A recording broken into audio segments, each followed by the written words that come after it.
بسم اللہ الرحمن الرحیم۔ السلام علیکم اسٹوڈینٹس، آج ہم لوگ 21ویں صدی کی جو سائیکالوجی ہے اس میں ہم لوگ مزید 2 ایریاز کے بارے میں بات کریں گے، کنزیومر سائیکالوجی اور ہیلتھ سائیکالوجی۔ یہ کیا ہوتی ہے؟ سب سے پہلے ہم لوگ کنزیومر سائیکالوجی کے بارے میں بات کرتے ہیں۔ یہ ایک الگ فیلڈ کے طور پہ 20ویں صدی میں سامنے آئی تھی اور اس میں کنزیومر کی سائیکالوجی کو اسٹڈی کیا جاتا ہے۔ کنزیومر کون لوگ ہوتے ہیں؟ جو کہ کسی چیز کا استعمال کر رہے ہوتے ہیں نا کسی بھی طریقے سے، وہ کنزیومر ہوتے ہیں۔ ہم سب لوگ کنزیومر ہیں، ہم لوگ جتنے بھی لوگ ہیں وہ، کیونکہ ہم لوگ چیزوں کو خرید رہے ہوتے ہیں، چیزوں کو استعمال کر رہے ہوتے ہیں، تو ہم لوگ سارے کے سارے کنزیومرز ہیں، ٹھیک ہے۔ جو بھی ہماری مارکیٹ کے اندر جو بھی چیزیں اویلیبل ہوتی ہیں نا، ان کو جو لوگ بھی خریدتے ہیں اور استعمال کرتے ہیں وہ سارے کے سارے کنزیومرز کی کیٹیگری کے اندر آتے ہیں۔ کنزیومر سائیکالوجی میں کنزیومرز ایز اے کنزیومر انسان کا بیہیویئر دیکھا جاتا ہے اور یہ فوکس کیا جاتا ہے کہ ایز اے کنزیومر کوئی انسان جو ہے نا وہ چیز کو چوز کیسے کرتا ہے، چیز کو کیسے خریدتا ہے، کن کن فیکٹرز کو دیکھ کے خریدتا ہے۔ یہ سائیکالوجی کی وہ برانچ ہوتی ہے جس میں ہم لوگ انسان کے ایک چیز خریدنے کا جو بیہیویئر ہوتا ہے اور انسان کی جو ہیبٹس ہوتی ہیں نا، کنزیومرز کی جو ہیبٹس ہوتی ہیں، ان کو ہم لوگ اسٹڈی کرتے ہیں۔ فار ایگزامپل ایک بوڑھے حضرات جو ہوتے ہیں وہ زیادہ تر کیا چیز خریدیں گے؟ وہ میڈیسنز خریدیں گے۔ اسی طریقے سے جو ینگ کنزیومرز ہوتے ہیں وہ کیا خریدیں گے؟ وہ کھانے پینے کی چیزوں کو زیادہ خریدیں گے۔ تو کنزیومر سائیکالوجی کا مین ایم یہی ہوتا ہے کہ انڈیویجولز کے جو بیہیویئر ہوتے ہیں خریدنے کے، ان کو ڈٹرمن کیا جائے، ان کو ایز اے کنزیومر دیکھا جائے۔ اس میں جو امپورٹنٹ فیلڈز ہوتی ہیں وہ کون کون سی ہوتی ہیں؟ کنزیومر سائیکالوجی کے اندر کنزیومرز کے بیہیویئر کو کون کون سی چیز افیکٹ کرتی ہیں؟ 2 چیزیں افیکٹ کرتی ہیں، ایک تو کلچرل فیکٹرز اور دوسری چیز ہوتی ہے وہ سب کلچرل فیکٹرز۔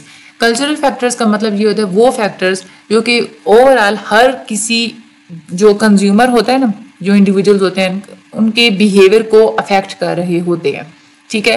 اور کیوں افیکٹ کر رہے ہوتے ہیں؟ یہ وہ فیکٹرز ہوتے ہیں جو کہ ہمارے کلچر میں پائے جاتے ہیں۔ یعنی کہ ہوتا ہے نا کہ ہمارے کلچر میں ایک ایسی چیزیں ہیں جو کہ ممنوع ہیں، ظاہر سی بات ہے ہم لوگ وہ نہیں خریدیں گے۔ تو کلچر کی بیس پہ ہی ہمارے جو خریدنے یا نہ خریدنے کے جو بیہیویئر ہوتے ہیں نا وہ ڈیپینڈ کرتے ہیں۔ اگر پاکستان کی بات کریں تو یہ ایک مسلم کنٹری ہے، یہاں پہ جو میک ڈونلڈس جیسی جتنی بھی فوڈ چینز ہیں یہ حلال آئٹمس کا استعمال کرتی ہیں، کیونکہ ان کو پتہ ہوتا ہے یہاں پہ حرام آئٹمس نہیں چل سکتے۔ ہمارے ریلیجن میں بھی ایک یہ بات ہے کہ ہم لوگ حلال چیز ہی کھا سکتے ہیں۔ تو ریلیجن ہمارے کلچر کو افیکٹ کرتی ہے اور پھر کلچر جو ہوتا ہے نا وہ ہمارے کنزیومر بیہیویئر کو افیکٹ کرتا ہے۔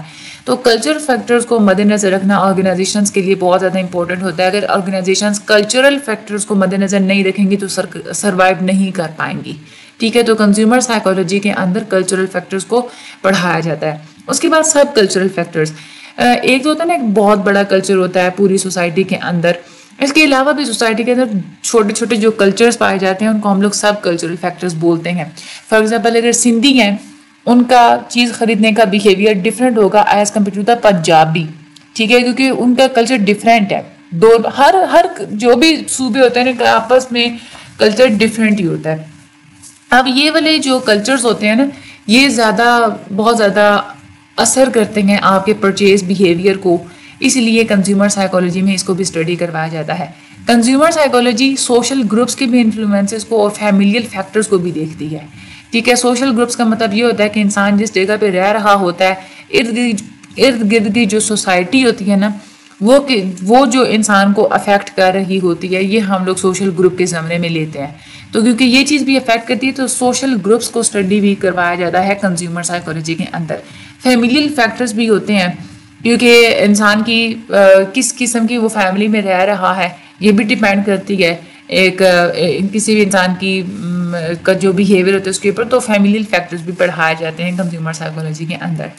اب جو کنزیومر سائیکالوجی ہوتی ہے نا اس میں کسی بھی انسان کی جو چوائس بیہیویئر ہوتا ہے نا، یعنی کہ چیز کو چوز کرنے کا چننے کا جو بیہیویئر ہوتا ہے اس میں کچھ فیکٹرز ہوتے ہیں۔ ایک تو پرسنل فیکٹرز بہت زیادہ انفلوئنس کرتے ہیں، انسان کی جو پرسنالٹی ٹریٹس ہوتی ہیں، ہر انسان کی پرسنالٹی ڈفرینٹ ہوتی ہے تو اس کی پریفرنسز بھی ڈفرینٹ ہوتی ہیں۔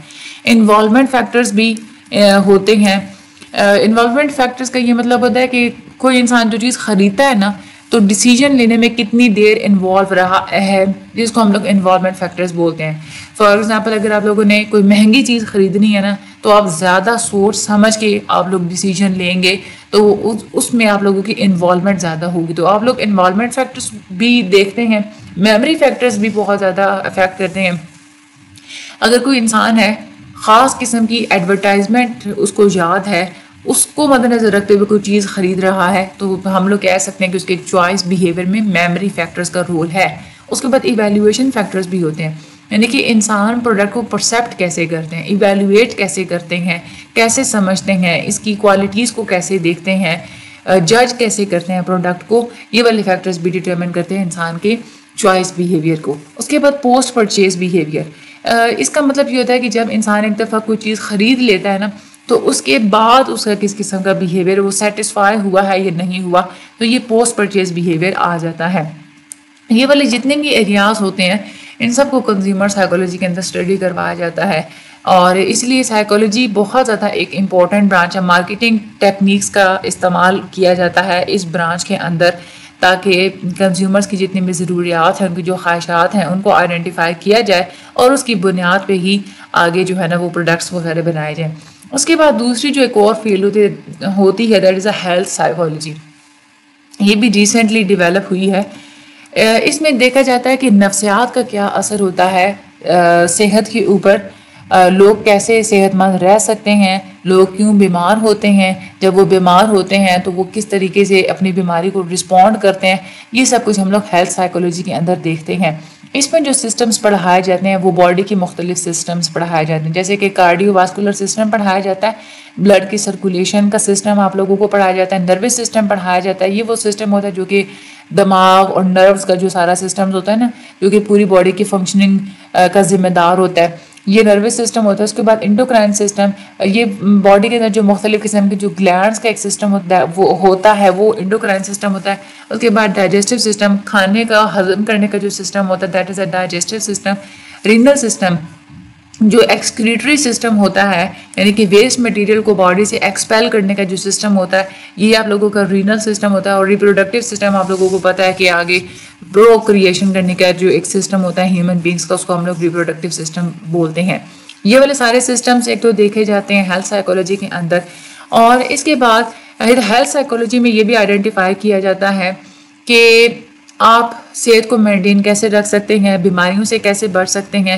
سٹریس کو بھی دیکھا جاتا ہے کہ سٹریس مینجمنٹ انسان کو سکھائی جاتی ہے، سٹریس کی جو وجوہات ہوتی ہیں وہ دیکھی جاتی ہیں. سٹریس سے بیماریاں بھی اور بھی بہت ساری بیماریاں ہوتی ہیں، تھکاوٹ ہوتی ہے. تو ہیلتھ سائیکولوجی جو ہوتی ہے نا، یہ فوکس یہی رکھتی ہے کہ انسان کو یہ بتایا جائے کہ وہ سٹریس کو کیسے مینج کر سکتا ہے اور سٹریس کو کیسے کم کر سکتا ہے. اس کے علاوہ ہیلتھ سائیکولوجی پین میں بھی اسٹڈی کرتی ہے، اس کی پین کو آپ لوگوں نے کیسے مینج کرنا ہے. کوئی بھی پیشنٹس ہیں وہ اپنی پین کو کیسے مینج کر سکتے ہیں، زیادہ ہیلدی کیسے ہو سکتے ہیں، ریکور کیسے کر سکتے ہیں، یہ سب کچھ ہیلتھ سائیکولوجی کے اندر بتایا جاتا ہے. اور جو زیادہ مہلک بیماریاں ہوتی ہیں، ایک تو زیادہ لمبے عرصے تک جو چلنے والی جو بیماریاں ہوتی ہیں ان کی مینجمنٹ بھی سکھائی جاتی ہے. اگر کسی انسان کو بہت زیادہ کوئی بڑی بیماری جیسے کہ کینسر وغیرہ ہے، تو ہیلتھ سائیکولوجی مختلف قسم کی ٹیکنیکس کا استعمال کر کے انسان کو اس قابل بناتی ہے کہ وہ زیادہ لمبے عرصے تک سروائیو کر سکتا ہے. تو یہ آپ لوگوں کی لانگ کے حساب سے بہت امپورٹنٹ ہے، دونوں ہی فیلڈز.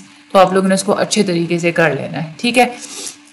باقی چینل کو سبسکرائب کرنا مت بھولیے گا. ایک دفعہ اس کو ہینڈ آؤٹ کو اچھے سے ریڈ آؤٹ کیجیے گا. مجھے بھی دعا میں یاد رکھیے گا. انشاءاللہ اگلے لیکچر میں ملاقات ہوتی ہے. Thank you so much and اللہ حافظ.